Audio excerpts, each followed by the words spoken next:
Hey everyone, welcome to Your First Digital Product, a show that helps maxed out service providers create their first digital product so they can gain an additional income stream, grow their impact without increasing one-on-one work, and experience more time freedom.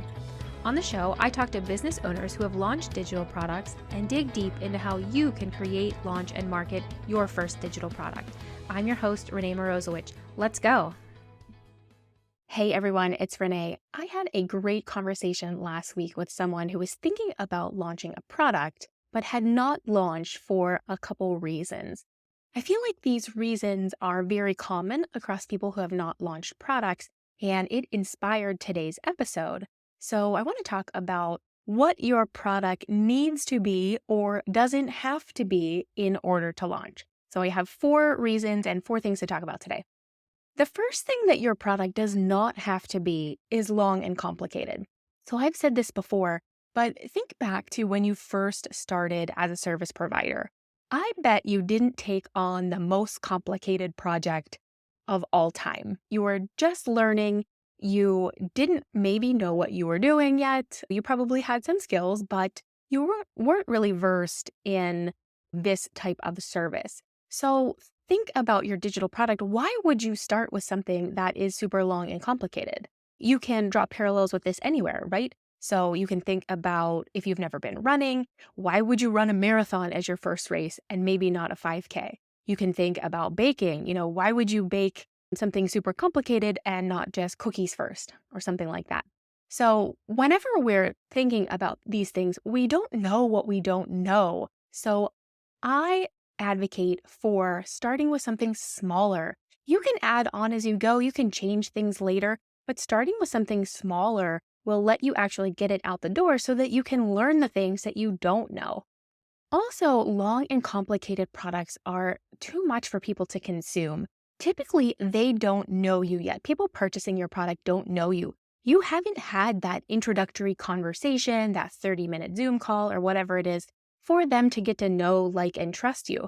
So all they're going off of is the marketing and maybe having followed you on social media or your email list or things like that. So providing your first product as a super big, long, and complicated product, I don't think you'll see the same success as if you gave them something smaller with a quick win, and then they will know that you can definitely help them with their problem and other problems going forward. So it doesn't have to be long and complicated. The second thing that your product does not have to be is overly designed and edited. Now, yes, it should look nice, and yes, it should be clear, but don't let the design hold you back from actually releasing something. There are definitely things that are much more important when thinking about your product than design. Launching. So launching is good. You can have the loveliest design product in the world. If you haven't launched it, no one is going to see that. Marketing your product, sharing it with other people. Again, you can have a lovely product that's out there and super designed and wonderfully edited. If you're not marketing and sharing it with people, no one is going to actually see that. Also, what is more important is identifying one problem and one clear solution. So giving something that is lovely and beautifully designed but doesn't actually solve a problem, is long and complicated, you're not going to see the same success with it. Now, I've purchased products in the past, and I bet you have too, and many of these have looked lovely, but there's no correlation between the ones that are beautifully designed and very lovely to look at and the ones that actually got me results. So again, yes, it should look nice, and yes, it should be clear, but don't let having it be overly designed be something that holds you back. The next thing that your product does not have to be is final and forever. Final and forever. Now, I've had guests on the show who have shared their story of talking about products that they have launched that they have iterated on. They've simplified those over time. So as they learn more, if they can get their customers to a solution much more quickly, they do go back and they simplify that product. They've also talked about changing based on feedback. So feedback that they've gotten from their audience, they can see where people are stuck or where people don't understand or where people fall off. They're changing that product. So the product that you're putting out there is not the product that it's going to be forever and for all time. I have a quick story about this where I started working my first job out of college and very quickly realized that it was not for me. And this was back in the early days of the internet, and I really wasn't sure where to go or what to do. It wasn't the same sort of like work at home, boot camps, that kind of thing. It really wasn't that sort of situation. And I remember buying this course online and going through like this whole career change course. And it was really something new at the time. Like it really wasn't something that had been offered. It wasn't very common. And I got a card from a friend of mine, and she was very supportive about this new path that I wanted to take, even after just coming out of college and very quickly deciding, oh, no, that's not the right path for me. She said, the next version of you, we will still love. And I think about that often because even you yourself as a person, the version you are at 20, 25, 30, 35, these are different versions. So thinking that product that you create is going to be final and forever is not something that you need to think. Think that it will change over time, and that will actually be good, I think, and better for you, because then you won't have all that pressure. I think about this when I talk with clients about design and their website. So if they launch a website, if they don't like a photo, they can change that very quickly. It's not like you ordered 10,000 brochures where if you don't like that photo, you're stuck with 10,000 brochures. So you can change these things over time based on feedback, based on learning more about your craft and being able to provide a solution much more quickly. The last thing that your product does not have to be is perfect. Nothing that we do the first time or any time is perfect. And also, what's perfect for me is not necessarily what's perfect for you, which is not necessarily what's perfect for your audience. So my son is starting 10th grade in a couple days, and I think back to my 11th grade trigonometry teacher.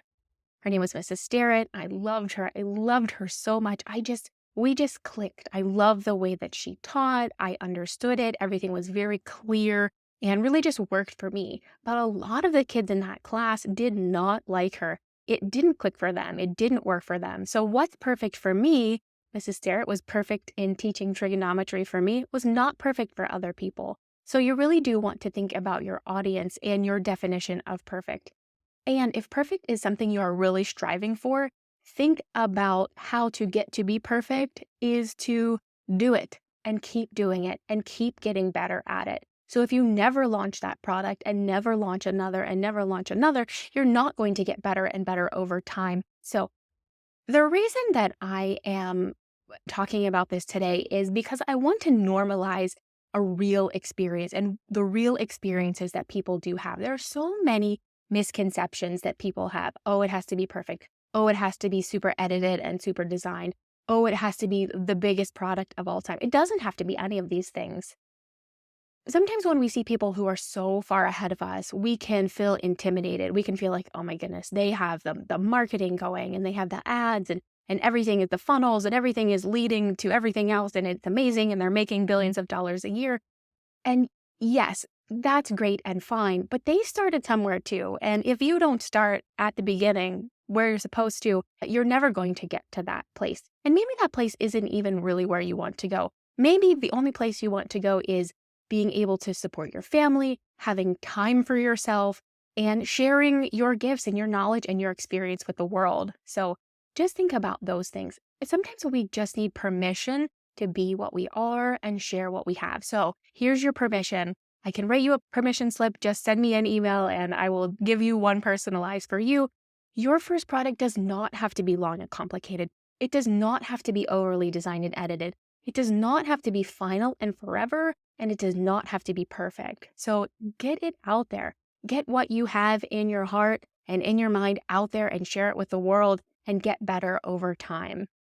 So what do you think? Are you not creating or launching because you're stuck on one of these? Are you stuck in a certain area? Send me a voice message at yfdp.show/share or an email. I'd love to hear from you and talk about the problems that you are having. Hey, thanks for listening. I'd love to continue the conversation in your inbox. Email subscribe to hey@yfdp.show or sign up in the show notes to get bi-monthly emails about how you can create, launch, and market your first digital product. Can't wait to see you there.